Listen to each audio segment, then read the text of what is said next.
आज हम माध्यम एवं तकनीक इनकी प्रविधियां जानेंगे। माध्यम या मीडियम जिसे कहते हैं, ये क्या है? जैसे रचनाकार की चित्र रचना की विधि तकनीक कही जाती है। प्रत्येक कलाकार की तकनीक उसकी निजी कह सकते हैं या फिर हम कह सकते हैं कि वह व्यक्तिगत होती है। और ये जो निजी तकनीक होती है वह उसके जब भी वो आर्ट वर्क करता है, पेंटिंग करता है, स्केचिंग करता है, तो उसके जो सतत चलने वाला जो अभ्यास होता है उससे वह प्राप्त करता है। हम जैसे देखते हैं कि एक कवि है, उसके लिए छंद शास्त्र का ज्ञान आवश्यक है। उसी प्रकार कलाकार का तकनीकी व्याकरण का ज्ञान कलाकृति को हम कह सकते हैं कि एक विशिष्टता प्रदान करता है या उसकी कलाकृति को विशिष्ट बना देता है। और हम देखते हैं कि कलाकार का तकनीकी व्याकरण का ज्ञान जो है कलाकृति को विशिष्ट बनाता है। तो देखने पे मालूम होता है कि प्रविधि रचना संबंधित वह प्रक्रिया है जिससे या जिसे किसी निश्चित विचार के आधार पर प्रयुक्त करते हैं। प्रत्येक कला अपने काल के अनुसार विविध माध्यमों तथा प्रविधियों को जन्म देती है। इन सभी प्रविधियों को कलाकार विभिन्न माध्यमों के साथ प्रयोग करता आया है।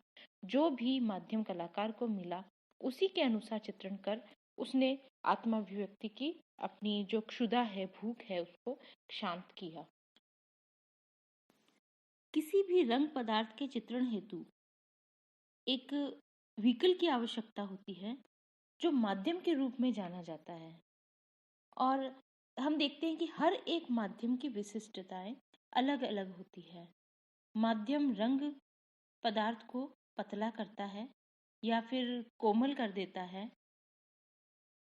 और जो भी हमारा ब्रश है उनको या उनके जो फेदर होते हैं, ब्रश के जो बाल होते हैं, उनको नियमित करता है, चमक लाता है। माध्यम तीन पदार्थों से हम निर्मित मानते हैं। एक तो सॉल्वेंट तेल, एक तेल और एक वार्निश।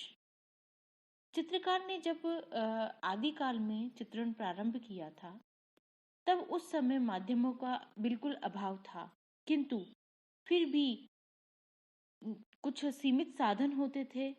उन साधनों से उसने मिट्टी के रंगों को सिलबट्टे पर पीस कर चित्रण योग्य उसको बना लिया था। उस समय मानव के पास कागज, कैनवास आदि नहीं होते थे। तेल रंग या अन्य माध्यम भी नहीं होते थे जो आज हैं। तब उसने मिट्टी के जो रंग होते थे उन रंगों में या तो पानी मिक्स कर दिया या गोंद उसमें मिला दिया, और उसको मिलाकर जो गुफाओं की दीवारें हैं उन पे चित्रों की उसने रचना की। इस परंपरा के भारत में आने पर रंगों को कुछ विशेष विधि से तैयार किया जाने लगा। हम देखते हैं कि 60 के दशक में एक जो नारा माध्यम ही संदेश है कला जगत में प्रचलित हुआ था। यहीं से आधुनिक कलाकार अभिव्यक्ति के माध्यम से और तकनीक के माध्यम को प्रमुखता देकर नवीन चित्र चित्रित कर रहे थे या नवीन प्रयोग कर रहे थे।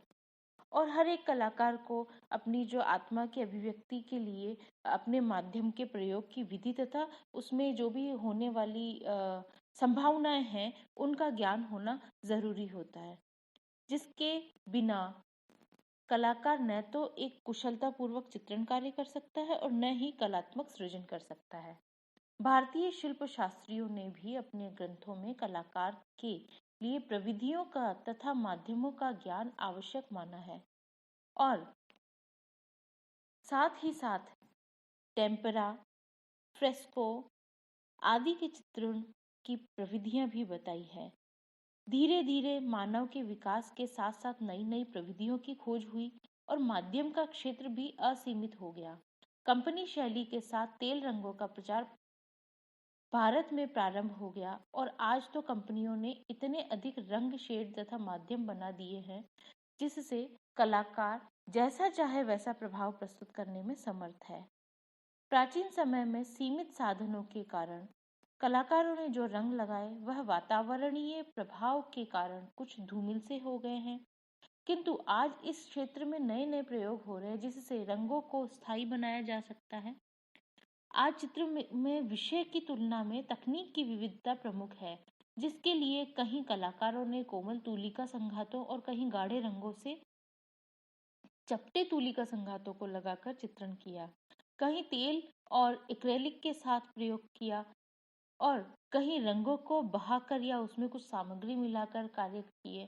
प्रयोग के क्षेत्र में नवीनता हेतु कलाकारों ने विभिन्न माध्यमों को मिलाकर मिश्रित माध्यमों के रूप में भी अपना जो काम है वो किया।